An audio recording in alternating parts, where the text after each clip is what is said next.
తెలుగు చిత్ర పరిశ్రమలో విభిన్న పాత్రల్లో నటిస్తూ మంచి గుర్తింపు తెచ్చుకున్నారు కమల్ కామరాజు. శేఖర్ కమ్ముల దర్శకత్వంలో వచ్చిన గోదావరి సినిమాలో ఒక పాత్రలో కనిపించాడు కమల్. ఆ తర్వాత ఆవకాయ్ బిర్యానీ సినిమాలో హీరోగా నటించి పలు సినిమాల్లో ముఖ్య పాత్రలు పోషించారు. సందీప్ రెడ్డి వంగ దర్శకత్వంలో విజయ్ దేవరకొండ నటించిన అర్జున్ రెడ్డి చిత్రంలో కూడా మంచి నటనతో మెప్పించారు. ప్రస్తుతం పలు సినిమాల్లో నటిస్తున్న ఈయన రీసెంట్గానే ఓ ఇంటర్వ్యూలో మాట్లాడుతూ చేసిన కామెంట్స్ టాలీవుడ్లో తీవ్ర చర్చనీయాంశంగా మారాయి. శేఖర్ కమ్ములకి అనీష్ కురువిల్లి మంచి ఫ్రెండ్స్. అనీష్ కూడా దర్శకుడిగా ఆవకాయ్ బిర్యానీ అనే సినిమాను చేశాడు. ఈ సినిమాలో కమల్ హీరోగా నటించిన దీంట్లో కమల్ ముస్లిం వ్యక్తి. ఒక డిగ్రీ ఫెయిల్ అయిన కుర్రోడు ఆటో నడుపుకుంటూ తన డిగ్రీ కోసం కష్టపడుతూ ఉంటాడు. అంతేకాకుండా ఊరు బాగుండాలి, అభివృద్ధి జరగాలి అని కోరుకుంటాడు. ఈ సినిమాలో బిందు మాధవి హీరోయిన్గా నటించింది.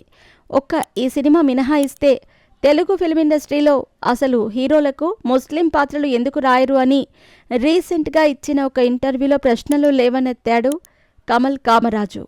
కమల్ కామరాజు ఏమన్నారంటే, తెలుగు సినిమా ఇండస్ట్రీలో హీరోలకు ముస్లిం పేర్లు పెట్టరని వ్యాఖ్యానించారు. ఎందుకు ముస్లిం పేర్లు హీరోలకు పెట్టడం లేదని ప్రశ్నించారు. తమిళ, మలయాళం భాషల్లో హీరోలకు ముస్లిం పేర్లు పెడతారని, ఒక్క తెలుగులోనే రామో గీమో అని పెడతారని చెప్పుకొచ్చారు. ఎందుకంటే మన అవగాహన శక్తి అంతే ఉందని ఘాటుగా రెస్పాండ్ అయ్యారు. వీళ్ళ అవగాహన శక్తి ఎంత ఉందో అంతలోనే సినిమా తీసేస్తారని తెలిపారు.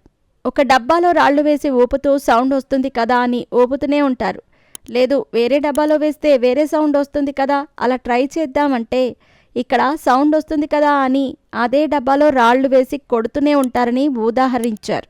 హీరోలకు ముస్లింల పేరు పెట్టరు కానీ సైడ్ క్యారెక్టర్స్కి పెడుతూ ఉంటారని అన్నారు. తెలుగులో ఎందుకు పెట్టడం లేదంటే ఇక్కడ మాత్రమే రైటర్స్ ఓ వర్గానికి సంబంధించిన వారు ఉన్నారని చెప్పారు. దీంతో ఆయన చేసిన కామెంట్స్ హాట్ డిస్కషన్కి తెరలేపాయి. స్వతహాగానే ఇంటీరియర్ డిజైనర్ అయిన కమల్ ఫిల్మ్ ఇండస్ట్రీలోకి రావాలని అసలు అనుకోలేదని చెప్పారు. ఆ వర్క్ కారణంగానే మొదట చంద్రశేఖర్ ఏలేటితో, ఆ తర్వాత హను రాఘవపుడితో, శేఖర్ కమ్ములతో పరిచయం అయిందని తెలిపారు.